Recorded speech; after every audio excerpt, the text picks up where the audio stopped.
This is what I keep trying to tell myself, is that it's a blessing in disguise for sure.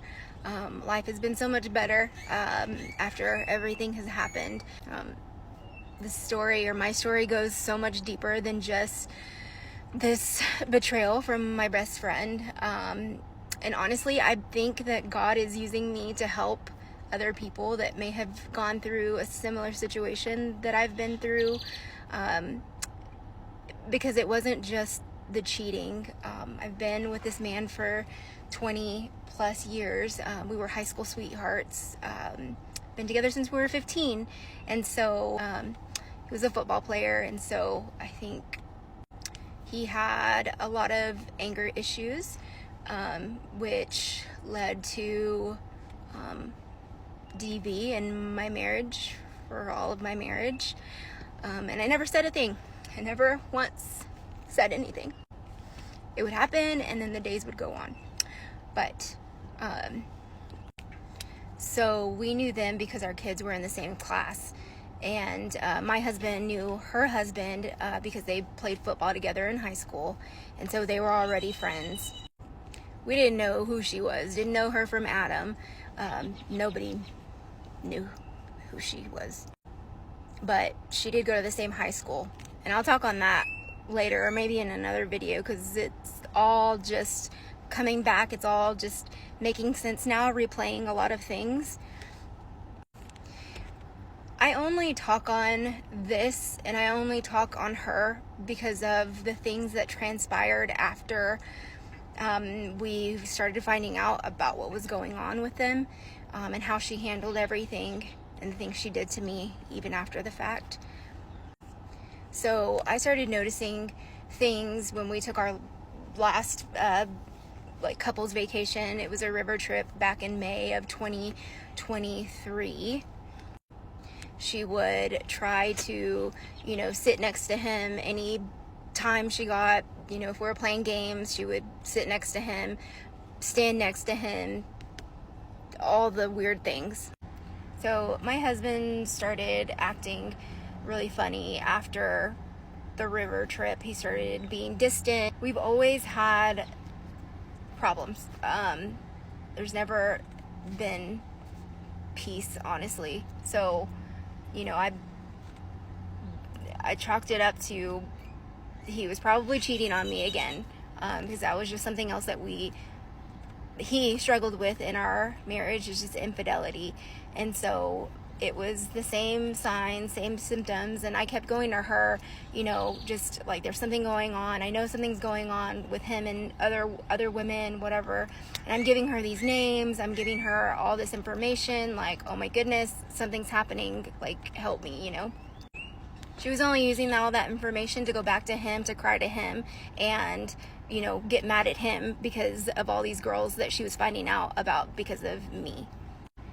So let me try to wrap it up. So in April of 2024, we were together, me and him, alone in a house.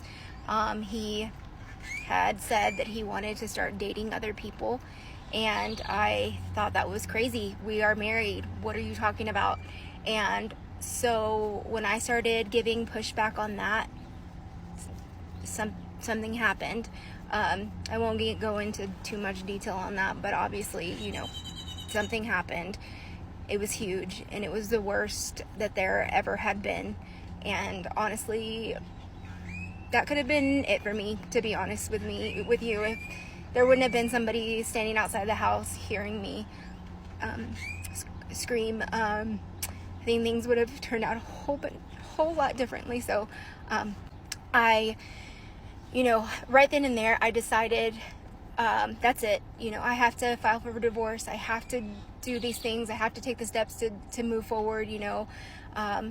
By this time, I wasn't really talking to her because she had already been being distant with me. I would text her, she wouldn't respond, just all these things. And so I just left it at that, like, okay, you're probably going through things. I'm obviously going through a lot. And so I didn't tell anybody. I didn't tell a soul about what happened in April. In May, I talked to her husband, And I asked him, I said, do you think it's funny that, you know, he's being distant with you and she's being distant with me? Do you think that there's something off there? And so he was like, you know what, hold on, let me find out. And so he called her, and then about 20 minutes later called me back and told me, yep, they've been talking, they've been hanging out with each other, you know, all these things. I had already had suspicions, and back in April when I was having those suspicions and when that incident happened, I was talking to him about her. I was asking him about her and telling him, you know, if that's the case, it's never gonna be okay. Like, nobody's ever gonna be okay with that.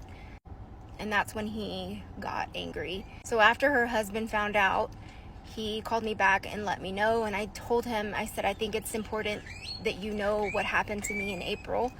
I told him that I had a protective order in place.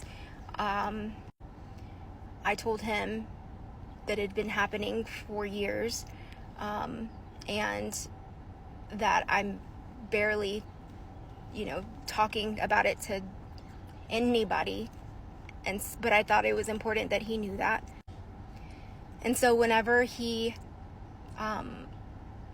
talked to her, he went back to her and told her, look, this is what has happened to Tiffany. She looked at him and said, she's a liar. She said, I saw her 2 days later and she didn't have a bruise on her, which I did. She later admitted to me, she said, yeah, I did see your bruises, but I was also wearing pants that day. I was wearing a tank top shirt, so she saw the bruises on my arm. She obviously didn't see everything else that I was covered in. But the moment she called me a liar was the turning point in my brain that I needed. I knew at that point, if I never said a word about any other of the other things or the other times that he's done it to me, then it was just gonna keep on happening. But also, me not saying anything about any of it is just protecting him, and that's not what I was trying to do anymore.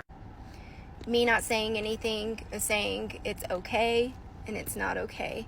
And I just think about all the women that have not made it out, you know, that were never able to say anything. So that's why I speak out, because of women like her. The moment that we decide to say something that we've been going through, something that we haven't spoken on in our entire lives, the moment I open my mouth to say, listen, this is what I'm going through, I need help, she turned around and she called me a liar. The person that was supposed to be there for me, the person that was supposed to have my back, another woman, a mother of a daughter, she was supposed to have my back, and she called me a liar. It was like, so for that reason, I will continue to speak out to help anybody who needs it. If this video helps one person, I just need you to know, like, it's never gonna be okay. It's never gonna get better. It only keeps getting worse. Even if they say that they're gonna change, or even if they say they've gotten better, it doesn't get better. There's so much more to this story, and eventually I'll be able to talk about it all. I'm in a better place now, so it's a lot easier, but eventually I will.